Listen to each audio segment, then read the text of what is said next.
Welcome to Redefining Balance for Working Moms podcast, where we believe life balance is possible. Yes, even for you. You might just have to redefine what it looks like for yourself.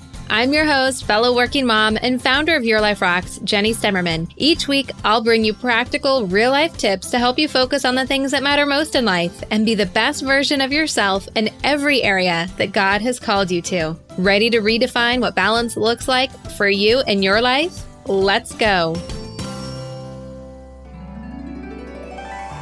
Hey there, welcome to the show. I'm so glad that you're here to hang out with me today. We are in the middle of our Holiday Sanity series. You know, this show is for working Christian moms, and we talk about all things that go into life that we are all trying to balance: our faith, marriage, parenting, career, health, home, finances, and friends and fun. And some of these items in our life, really a lot of those different areas of our life, really get amplified this time of year. And one of them is for sure our finances. So today we are joined by Sarah VanHoose, who is a certified financial coach through Dave Ramsey's master training. She also holds a degree in business from Washington State University, and she's going to be helping us with some strategies so we can stick to our budget and really be intentional about the way that we spend money over the holiday season. And what I know you guys are going to love about Sarah is that she is also a fellow working Christian mom. She has nearly 20 years of experience leading large teams in a healthcare organization. And now she is coaching moms just like you and me on how we can reach our financial goals. And the really fun thing about Sarah is that she's also a listener of this show. So it's kind of full circle to have her on and sharing her wisdom with all of us. Now, if you're looking for more resources to help you kind of get through this holiday season with intention and have it be an amazing end of this crazy year, then I invite you to grab our free course, Holiday Sanity. You can get it right inside of the Your Life Rocks app, or you can go to holidaysanity.com. Inside the app, we also have our holiday lifestyle guide coming very soon, so make sure that you stay tuned for that as well. Now, it's my intention with this Holiday Sanity series for the podcast that we really bring you a lot of really great information that's very practical, that you can apply it right to where you are right now. So I hope you have your notebook ready because Sarah brings so much wisdom. So let's get right into my interview with her on how we can save our money during the holidays.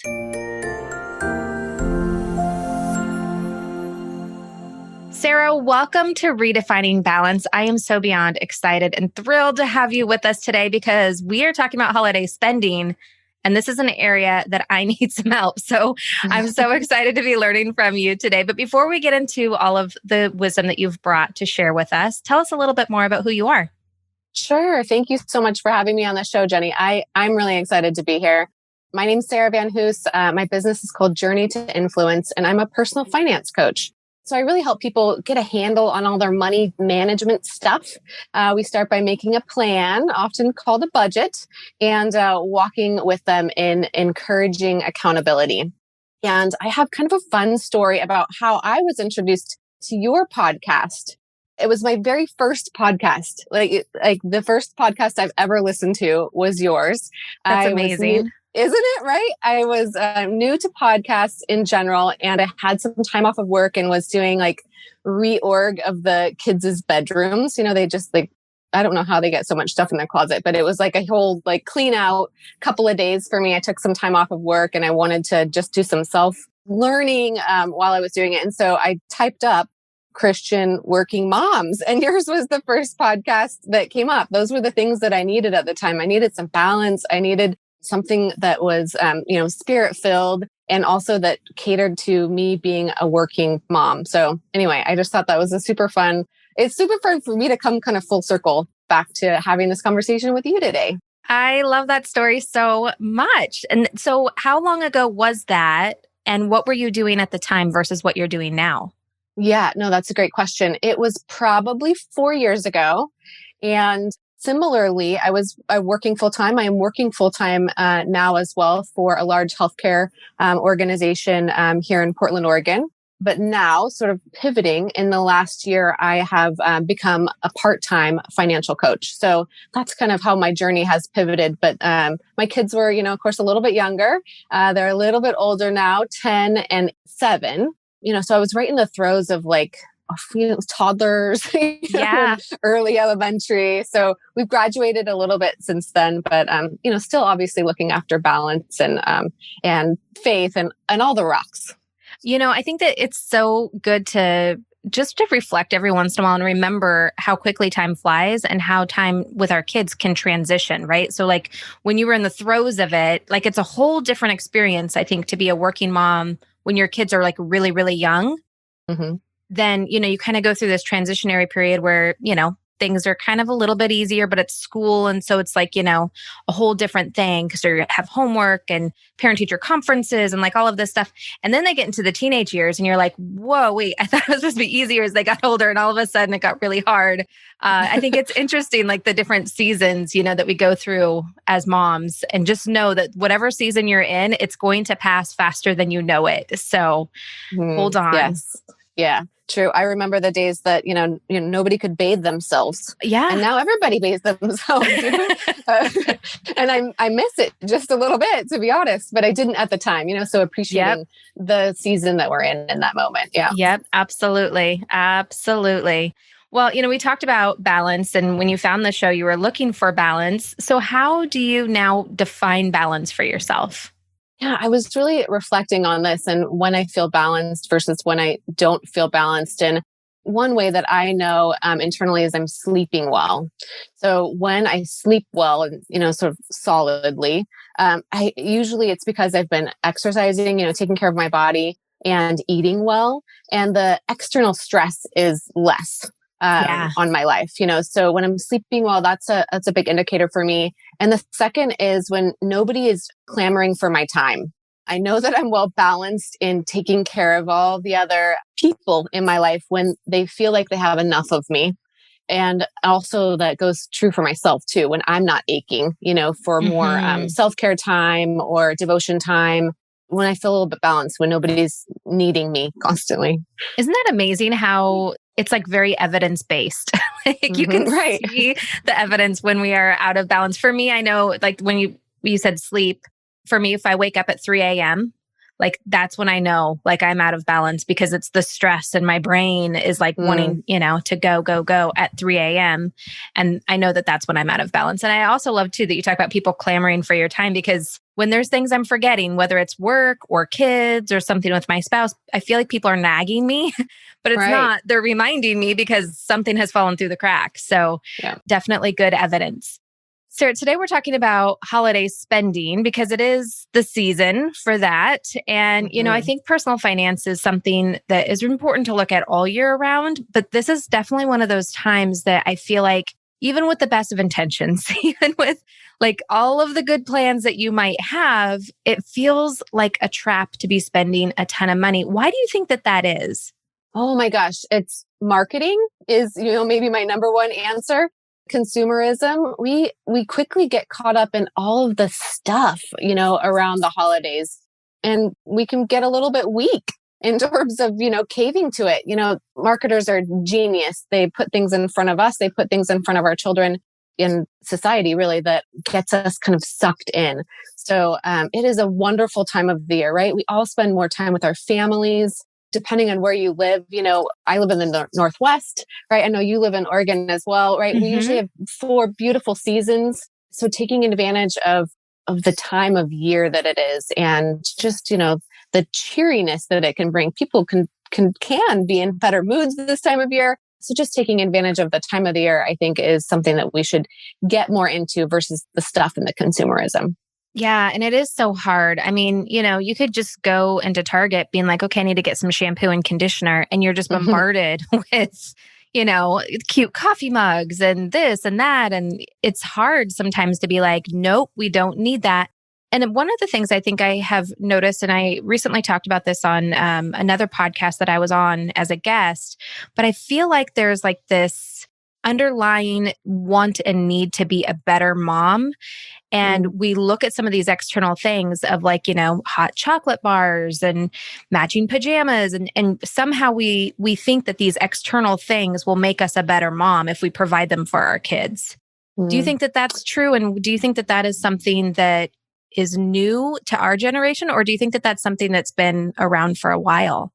I feel like social media is a component of that, right? We see people with their matching jammies, or their super well coordinated family picture outfits, where somebody's wearing like the teal on top and somebody else is wearing teal on the bottom, and it all just kind of meshes together. I think that there is this race to keep up with the Joneses on some level, and social media has made that more prevalent in this generation. But when we're able to kind of look away and keep focused on these four walls, that we're in, I think that we are better moms when that happens, when we can put away the social media, put away the comparisons, and walk away from that, the $3, $4, and $5 bins at Target that capture you right after you pick up your cart. So stepping away from those things and keeping it focused on our four walls. Yeah, I think that that's so wise. And it is funny because we know in our mind, we are smart women. We know that the things that are in those $3, $4 bins are junk, but yet we still want to spend our money on them, which it always blows my mind because I know it's junk, but I go in there and I'm like, oh, that's cute. How could I use that in my house? Or who could I get that for? Yes. I get totally sucked right in. So share with us some of the tips on how we cannot get sucked into all of the stuff that looks good on the outside, but it might not necessarily be good for us in the long run. Oh, definitely. Holiday spending is something that it's easy to do and easy to lose track of right around this time right now as we head into the season. Black Friday is coming up, and then it turns into some Small Business Saturday, and then there's Cyber Monday, right? We've got a day of the week for everything. So here's tip number one: make your list and check it twice. Make a list of who you want to buy for. Write all of those people down on a list. Do you want to buy for your mailman? Great. Put them down on the list. Your kids, are you buying for your parents? Are you buying for your siblings? Are you buying for nieces and nephews? Do you buy for your grandparents? Just make a long list of everybody that you buy for initially. And then I want you to ask yourself, why do you buy for them? Do you buy for them out of obligation? Do you buy for them because your neighbor does? Do you buy for them because your sibling does? What's your reason? Like, what's that component in your heart that says, oh, I really would love to gift this person this holiday season? Even asking yourself, if you gift to a needy family or an organization local in your church, why are you doing that? Are you doing that because somebody said that you should? But checking yourself about what your intention is for buying. Oh, that's so good.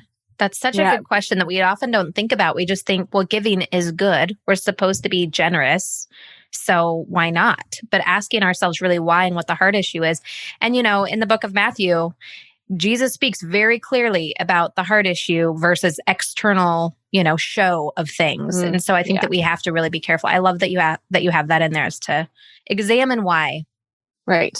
And then you need to edit your list. You need to go back and edit a little bit. Well, maybe I don't need to, grandparents are one of those that we stopped buying for in the last few years because they're in their 80s and they don't need anything. They just don't need anything. So it's a picture of the family and a thoughtful card. And honestly, the gift of our presence, we don't get to see our parental, grandparents anymore. Our kids get to see their grandparents often, but the great grandparents, right, don't get as much FaceTime. So just sometimes seeing people and sharing your time with them is gift enough. So edit your list, find out who you need to buy for and who you don't, and pare it down. And then next, you need to set your budget. How much do you want to spend on the season? So how much do you want to spend on gifts? So set your budget. As a Dave Ramsey financial coach, I'm always going to be an advocate for you to pay cash for what you're buying for your gifts. Ideally, you'd be saving for it throughout the year, maybe setting aside a little bit of money per month for your gifting. But if you haven't done that so far, that's okay. Just figure out what you can budget for in the next couple of months, right? Or in the next few paychecks. So set your budget for what you want to spend. And then once you set your overall budget, you can kind of, work it backwards a little bit. All right, well, how much do you want to spend on your kids? How much do you want to spend on your spouse? How much do you want to spend on your grandparents? And then you got to make sure your math adds up. So if you want to spend $50 for each person that you're buying for, but you got, too many people and not enough money, then you need to, well, maybe it's not $50. Maybe it's 45, maybe it's 30, so adjusting your budget depending on who you really want to buy for. I love that so much. And, that's kind of where I have found in the past that I'm forced to edit is when you make your list and then you start looking at the finances and you kind of start allocating different budget to different people. And then all of a sudden you're like, okay, well, maybe we could just make a batch of cookies and share that with the neighbors versus, buying them a nice bottle of wine. Like that's just not going to be in the budget. And so it definitely does make things more of a reality. Now, this is a little side question, but what tip do you have for people? Because I think that sometimes, especially around the holidays, we have that stress of the expectation versus the reality. And when we want to give, maybe our love language is giving gifts, but then, we have to edit our list and then we can start to feel sad and kind of bad about like, oh, I wish I could do this and I wish I could do that. Do you have any advice for people that kind of struggle with feeling bad about not necessarily being able to spend the money that they want to? It truly is the most wonderful time of year. Until we start to run out of time, we feel very stressed and there's just way too much on our plate to ever get everything done that we want to. And then we feel guilty about it. Am I right? Moms, it does not have to be this way. This is why I created the Holiday Sanity course. Not only will you learn the 4 steps of planning the greatest holiday ever that is simple, doable, and less stress. Total holiday sanity. You can get it for free by going to holidaysanity.com, or if you already have the Your Life Rocks app, you can find it in there under courses. You don't yet have the app? Go to your app store right now and search Your Life Rocks. Or you can go to yourliferocks.com/Apple or yourliferocks.com/Google and find the link directly to your app store and download it for free today. Yeah, I think, going back to the heart issue, giving of yourself, giving of your time, sometimes just as important, if not more so. I think you kind of have to just spend some time a little bit with that. Like, why are you wanting to do this? I get gift giving, right, is a love language. And being able to consider that for the future. Maybe you don't have the money that you wish that you did this season, but can you plan for it for next year? Can you make some compromises really with yourself and say, I'm only going to be able to do these 10 gifts or spend this amount of money this year. So maybe you do smaller gifts for more people, right? Or you do more meaningful or larger gifts for a smaller number of people. But if you really are torn about how you're doing it this year, just make a better plan for next year. Make a plan to make sure that you can do all that you want to do for the following year. I love that. Use it as motivation. Now, you also talk about skipping Black Friday and Cyber Monday. So talk to us a little bit about that. Yes. If you don't have a plan for it, so if you looked at the ads and you know that the thing that you want to buy, your sister is going to be on sale, don't go. Don't go. So easy to walk in and out of the store, or I don't even know if people go in the store this year. Like maybe things are going to be a little bit different and it's all online. But don't tempt yourself. If you know that this is a place that you get sucked into and you end up buying an air fryer that you don't really need, just don't go. But if you know that there's things that are on your list that you want to buy that are going to be on sale, just go with a plan. Go with a dollar amount, go with cash, and be intentional about the way you shop. Don't just wing it. I love it. I love it. Don't just wing it. So we've been talking a lot about gift giving and who's on our list and what are we buying and kind of budgeting. But there's a lot of other things that go into Christmas that are outside of gifts. And I think this is where I kind of have the biggest trap is I forget about parties or I forget about the fun family meals that I want to do. It's all of the extra stuff. So talk to us a little bit about that, because that I think is where I know for me, the money kind of seems to disappear.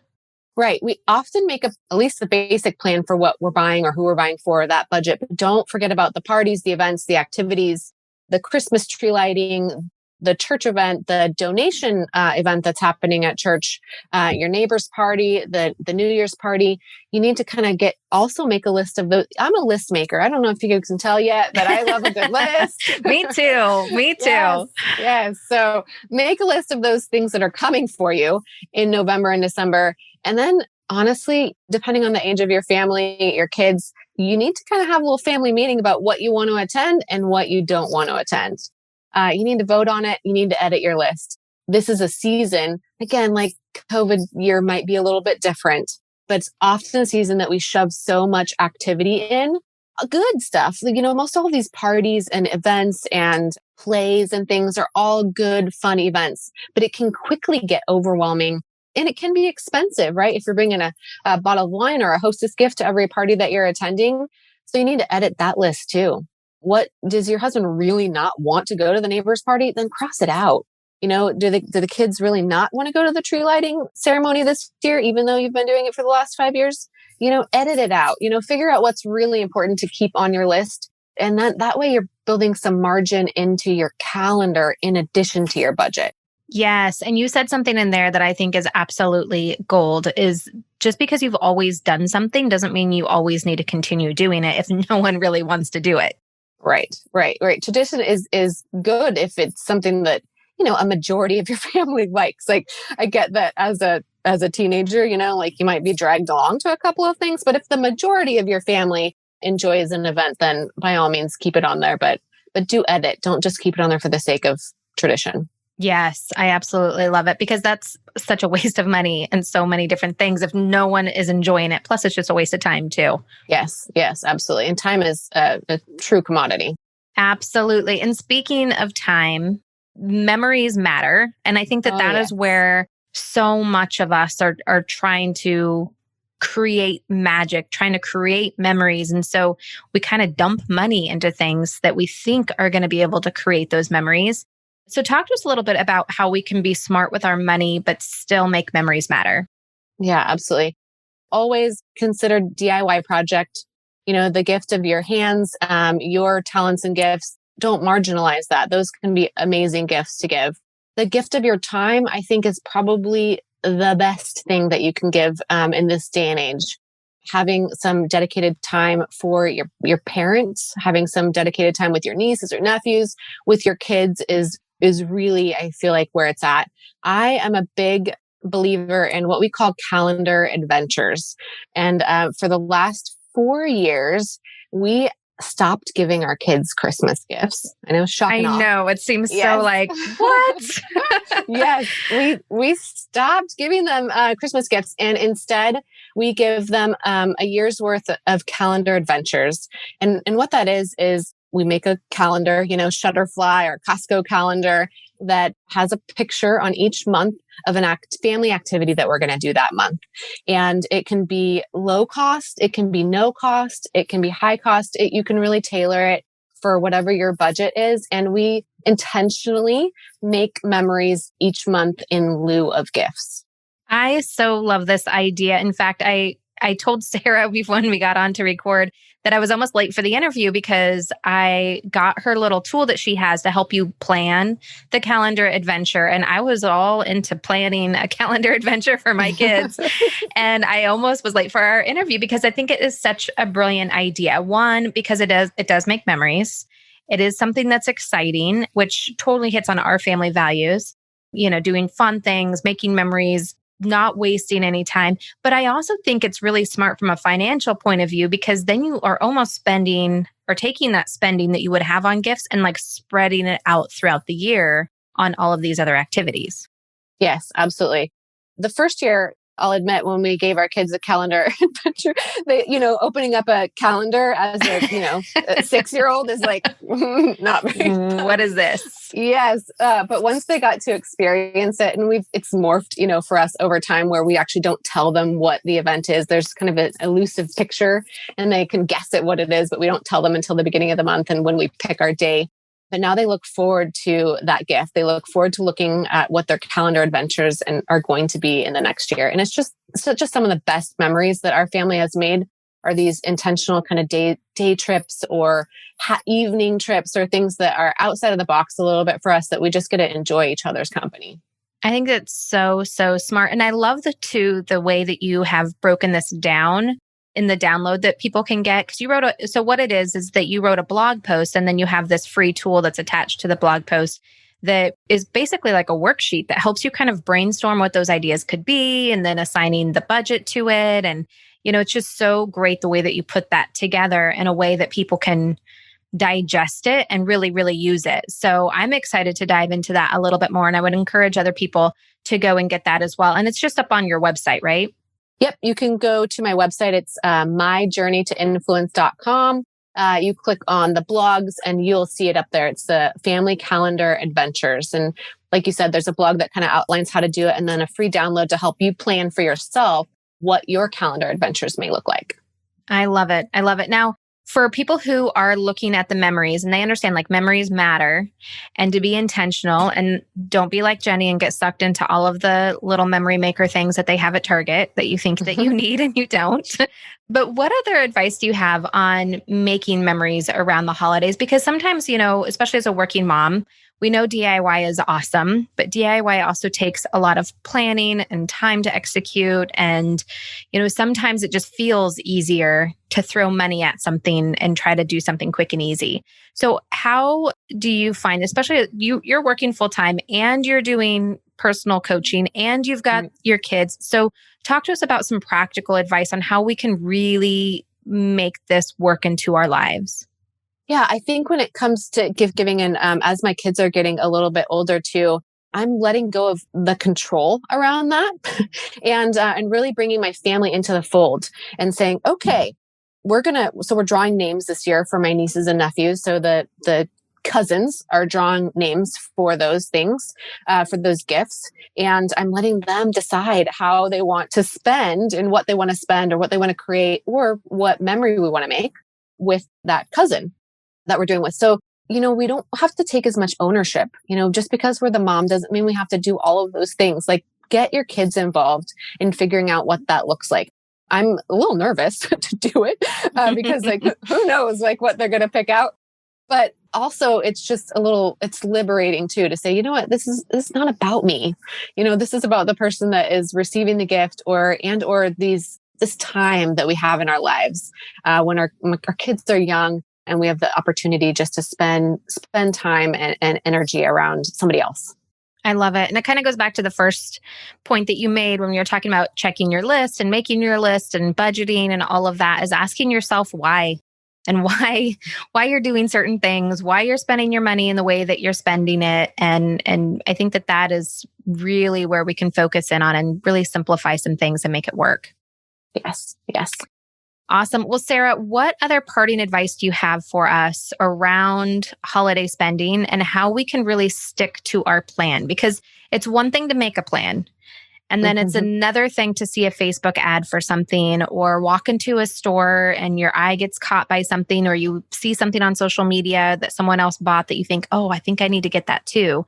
What action items do you have for us on how we can really execute the plan that you've helped us create? Yeah, I think my number one tip around that would be to share out loud what your plan is. Have an accountability partner. If that's your spouse, great. If kids are incredible accountability partners too. If you say that you're only going to spend $40 on cousin Sammy, and they see you picking out a $50 gift, they're going to call you on it so fast. So put your list, put your plan out there. We've got a family chalkboard. And so we often use that as we're, making those big plans. So crossing somebody off and putting it on.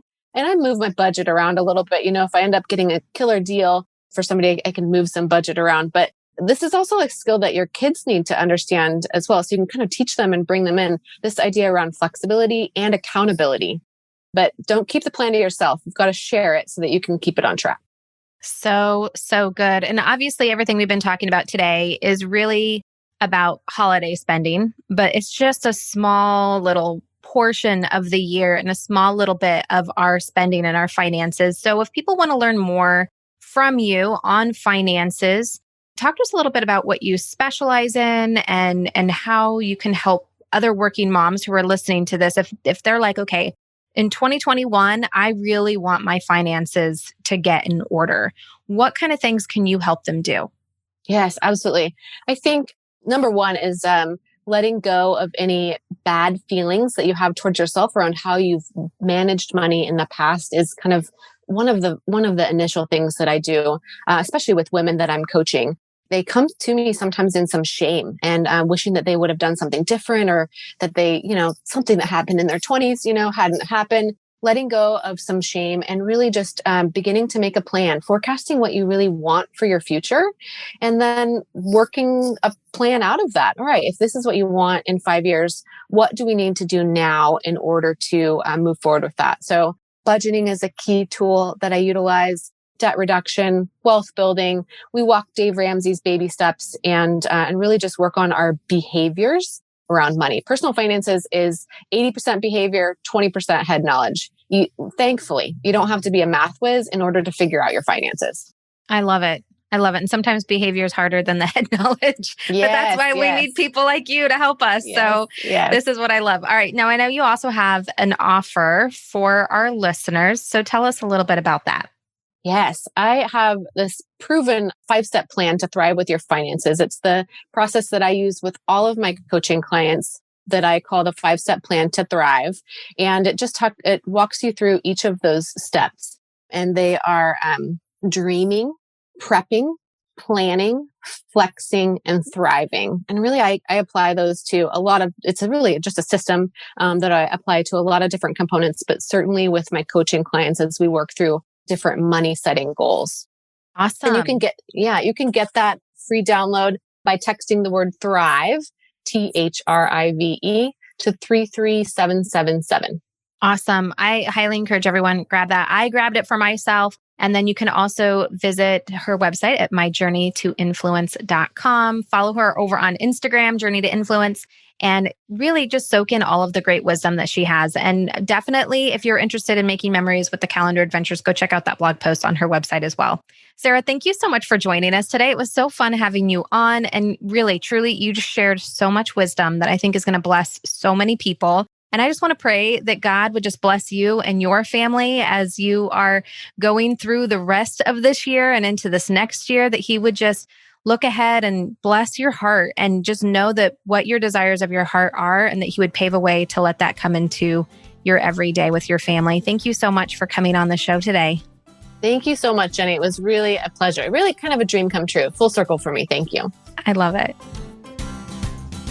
Hey, just because the episode's over doesn't mean we have to stop hanging out. Head on over to Instagram and follow me there. You can find me at your.life.rocks. Or if you're more of a Facebook kind of girl, join our community of working Christian moms just like you. You can search Your Life Rocks over on Facebook and connect with us there. And if you're ready to truly create lasting balance and get results in your life, maybe it's time for you to join Life Balance Membership. Download the Your Life Rocks app in iTunes or in Google Play. You can upgrade to the membership right inside the app. And if you're looking for more resources to help you create more balance, head on over to yourliferocks.com.